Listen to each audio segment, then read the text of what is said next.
Hello, everyone, and welcome to the May edition of the Future of Retail Mesa Committee. My name is Bob Nelson. I am the Chamber's liaison to the committee.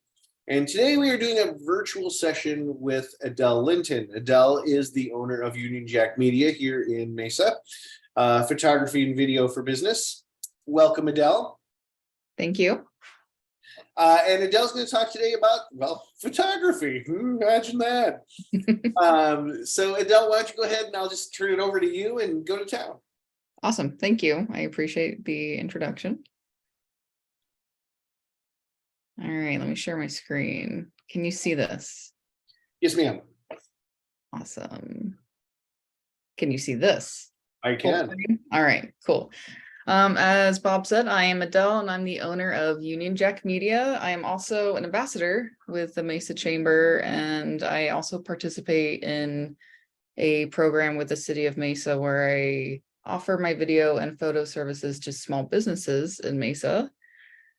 Basically, I do interview style and about us style videos, as well as headshots in corporate settings or fun lifestyle settings, and of course, food and product photography. And I also have a background in graphic design, so I am all around creative. All right. This is just a snapshot of my website and my Instagram feed. I kind of do a little bit of everything, as you can see here. These are a couple examples of product photography that I did for a company called Island Wildflower. She basically finds and thrifts fun pieces like these and cleans them up before reselling them. She was a client through the Business Builder program, and I personally loved working with these pieces. These are more on the food side of things, but these were taken for turnip red seasonings. And I wanted to showcase the main ingredients of the seasonings to make them look as appealing and yummy as possible. And they were very thrilled with the outcome. And I'll actually be using them as an example throughout this presentation. I was going to say, can we ask questions while we're going through the presentation, or would you prefer we wait? Absolutely. Okay. Yes, so talk to me a little bit about your placement, because especially in this picture, you've obviously pulled in a couple of the elements that make up the seasonings and integrated them into the photo. Talk about that a little bit and why you did that and what the purpose of that is. I think that when you're looking through somebody's website, especially food related things, instead of having to read all of the ingredients and do more work as the viewer, it kind of just gives you like a snapshot of what it's going to taste like. So I wanted to bring in the fresh ingredients to kind of just give more of a visual representation of what it tastes like. As far as the placement, I kind of just played around with it, to be honest. I took a bunch of different shots and different angles, and it kind of just, I wanted the shape to kind of go down like that, because that's usually how your eye naturally reads something. So you're kind of going to look at the top of the bottle and then make your way down to the ingredients. So it's almost, I mean, especially on the left, the Hazy Midnight, I mean, that looks very much like a cornucopia of content coming out of the back from behind the bottle, and spilling out into the front where you can see it. Conscious choice? Intentional? Yes and no. Yes, I wanted it to look like that, but like placing those coffee beans on the brown sugar was very difficult, and they kind of just went wherever they wanted. And I didn't want it to look super precise, because then it looks a little fake. I kind of wanted it to look like, yeah, it's flowing out, and it was kind of like spilled, I guess. Okay. And how long typically did it take you to set up each one of these shots? Was it a pretty long process? Was it quick? Was it? Yeah, it depends on the product. So the fresh fruit, like obviously you have to cut it and make sure that the pieces look fresh. I mean, you don't want to pick anything with bruises on it. I mean, for my knowledge an expertise in Photoshop, it's easy for me to Photoshop out imperfections. But if you're not good at that, then I suggest picking out, the freshest possible. Now on the other side, brown sugar is kind of moldable, which I didn't really know until I started playing with this. It was like a little The molasses the probably. moisture in there, so it almost like stuck. So that was a little more difficult to work with. And of course, the beans rolling all over the place made it a little bit more difficult. And then cleaning up, like you have to clean up everything on there between the shots. So if there's any like lime juice that's come out, obviously you got to wipe that down. And then the brown sugar just got everywhere. But for me, because I've been doing this for a long time, I probably spent like 15 minutes per seasoning on this. Okay. And so if I'm just, let's say I'm the retailer, I'm selling Turn Red and I want to showcase that. I don't necessarily need to go the 9 yards or the full 10 yards to get to this level of like display. Mhm. I can still, basically utilizing the bottle, a decent little sort of foreground, I can still present that product pretty decently, right? Yeah, I don't think that the props are necessary. I think it just gives it a little bit extra flair. Well, that would be the difference between me as the retailer and you as the professional, right? That's Right. that added value that you bring as the Yes, professional. Okay. exactly. Yeah, and I'm gonna show some examples of what they had before, Okay. and then a cell phone version of this, and then obviously compared to something like this as well. All right. Rock on. All right.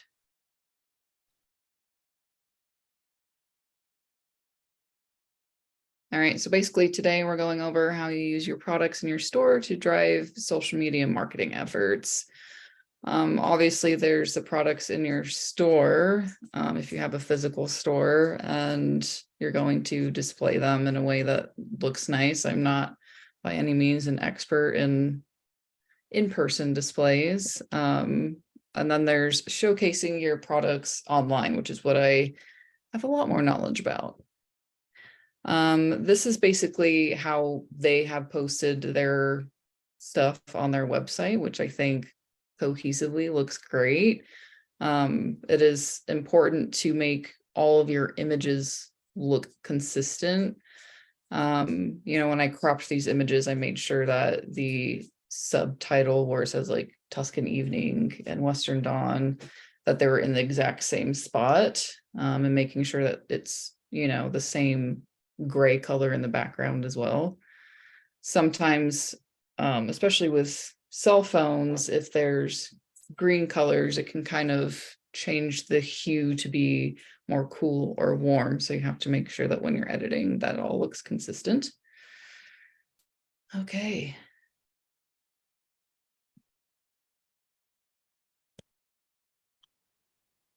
All right, so like I mentioned before, this is the same image that I took, that I showed you earlier, but taken with my iPhone.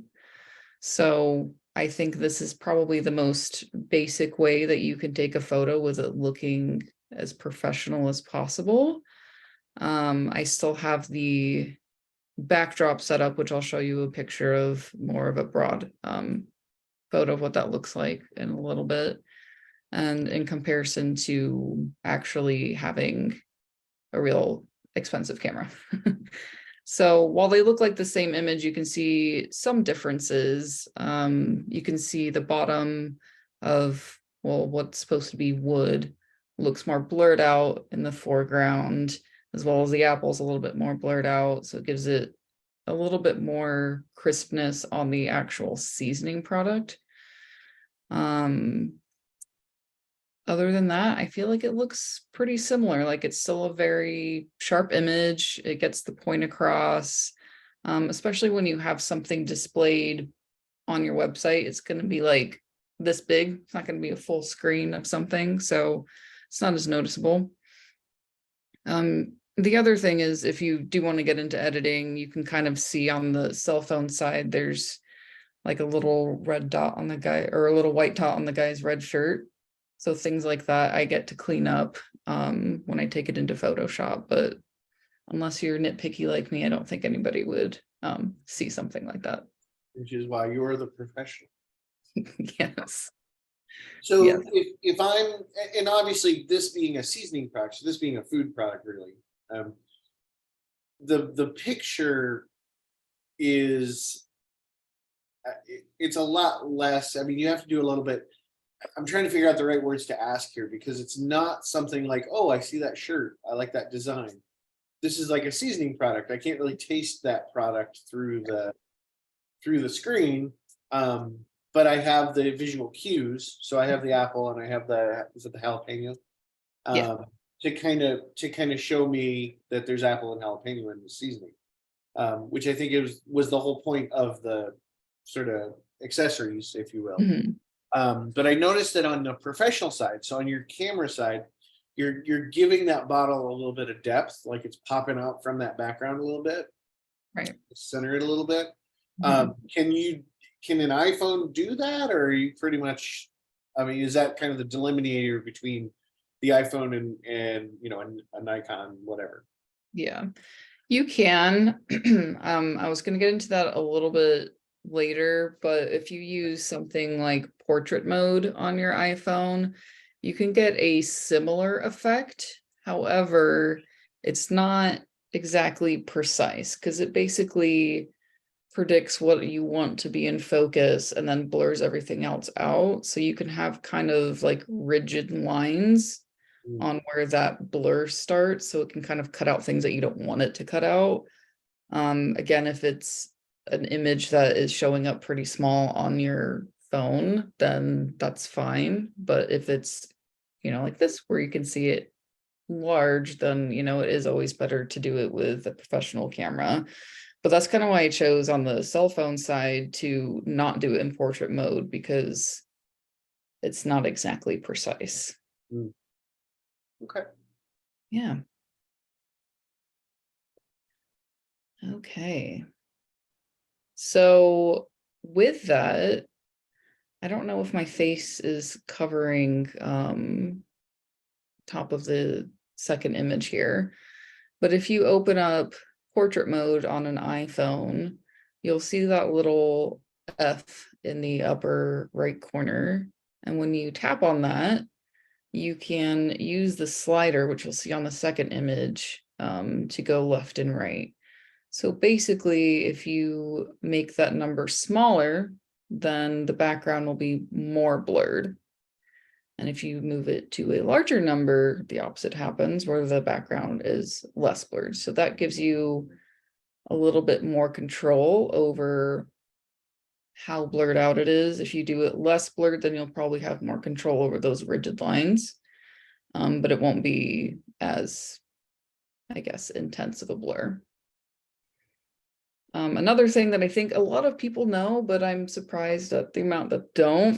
So you can actually change the brightness while you're taking the photo or right before you take the photo. So if you tap on your screen, you'll see that little sunshine. And then on the second image, you can see a slider comes up. So you can move that up and down to change the brightness. And I find that very helpful if you have professional lighting or like a ring light or something like that, because iPhones kind of tend to overexpose. So I like to bring it down so it gets more of the detail in the shot. This is basically what I use for product photography for anything that's small anyway. You can see on the left side, this is what I use. This is the exact thing I ordered off of Amazon.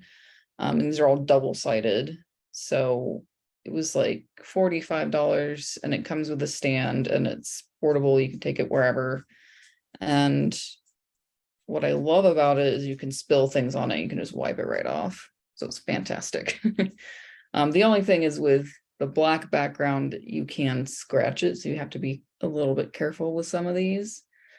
But you can see on the other image what it looks like. So I chose to have one texture on the bottom and a second texture up on the top.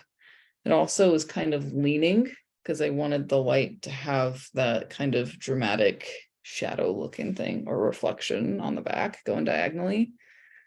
It's super easy to use. You can also use it how it is shown in the product photo, where it's just one sheet and it's got a curve to it.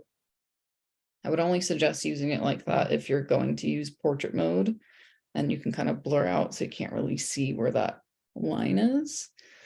Yeah.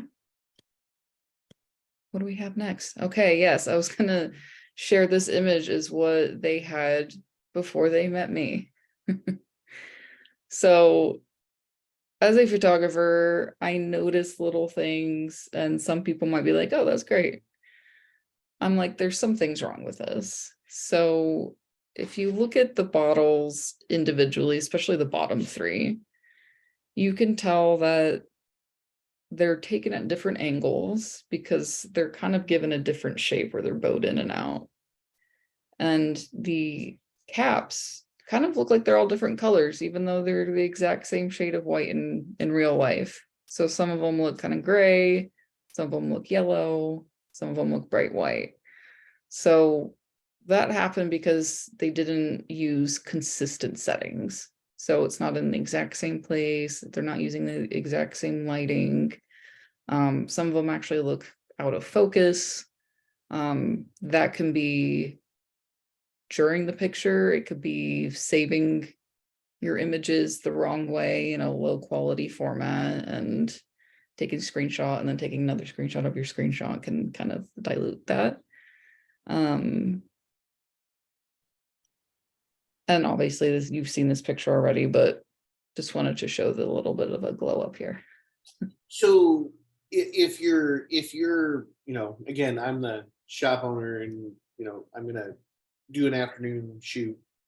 What should I document for future use so that if I have to come back and I have to shoot more stuff, like what should I be keeping track of so that I can try and keep that consistent from session to session? For one, I would use a tripod.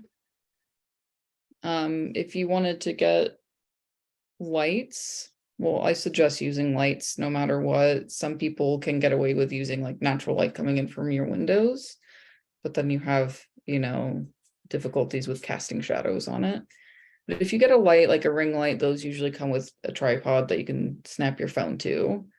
I recommend setting everything up and taking pictures. You can also mark a little piece of tape on where your product is to make sure that you get it in the exact same place every time.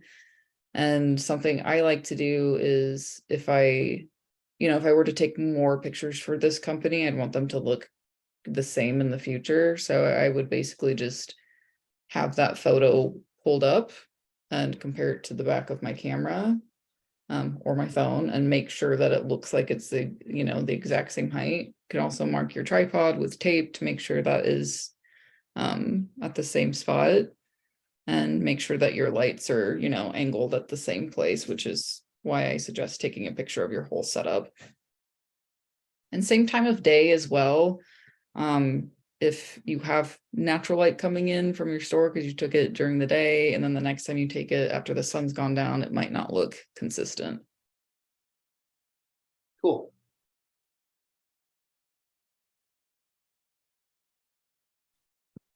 What's next? All right, so this is basically what I had personally posted and tagged them in. And I'm not 100% sure how to do this part, but they were able to tag the product to lead to their store as well, which I think is super helpful. And I personally like posting what I have done for my work and tagging them so that they can share it, because that, gives both of us exposure. I wanted to talk a little bit about kind of what you say in your posts. I like to keep it pretty short and sweet. I think people have really short attention spans like me, and also Instagram and Facebook usually only show like the first line, maybe into the second line. So it's pretty important to grab people's attention. I think the image is going to grab the attention first and then be like, oh, what is this? Let me read about it. And as far as hashtags go, I keep it very short. If you use a million hashtags, it just gets kind of diluted and you're not going to really target the right audience, and you're going to get people that, you know, photo of the day and love and things like that. It's not really related. You're just going to get the wrong audience with that. Another thing that you can do with your product images is make flyers. And I love Canva. As a graphic designer, like, I have a degree.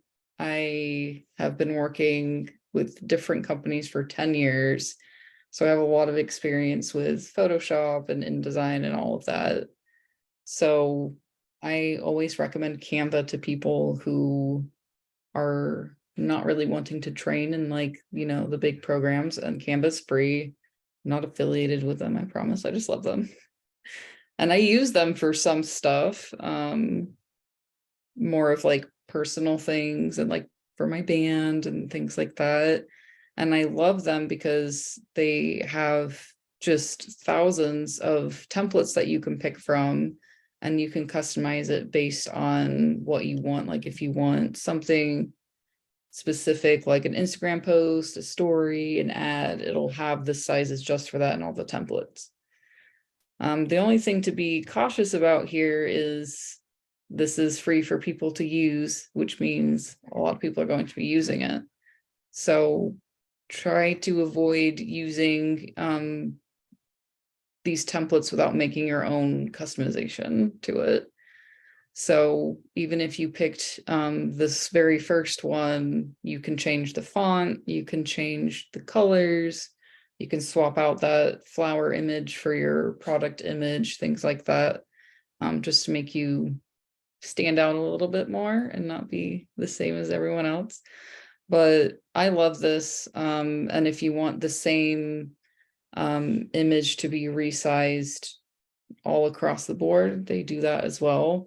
There is a paid version of it, which I don't personally use, but it's just some templates have like a stock image that you might have to buy, or it's more of a premium design that's probably more popular that you have to pay extra for that. But I think this is a great way for anybody that doesn't want to get into Photoshop, because it's very, very, very easy to use. But that might be for me since I am familiar with Photoshop and things like that.